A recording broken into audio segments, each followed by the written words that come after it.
In this video, I'll show you how to automate a chatbot using Tidio so it automatically greets first-time visitors on your website. Start by logging into your Tidio dashboard and opening the Flows section. This is where you build all chatbot automations. Click to create a new flow and choose to start from scratch so you have full control over the setup. Next, select a trigger. Since we want the chatbot to welcome new users, choose First Visit on Site.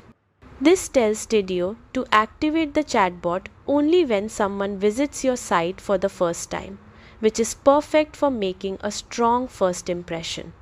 Now add an action. Choose Send a Message and write a short friendly greeting like, "Hi, welcome to our site.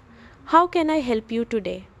Keep it simple, warm, and inviting so visitors feel comfortable engaging right away.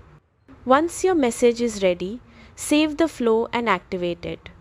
This step is essential because the chatbot will not work unless the flow is turned on.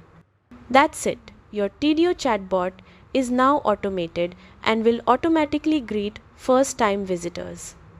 You can always come back later to tweak the message, add questions, or expand the flow as your needs grow.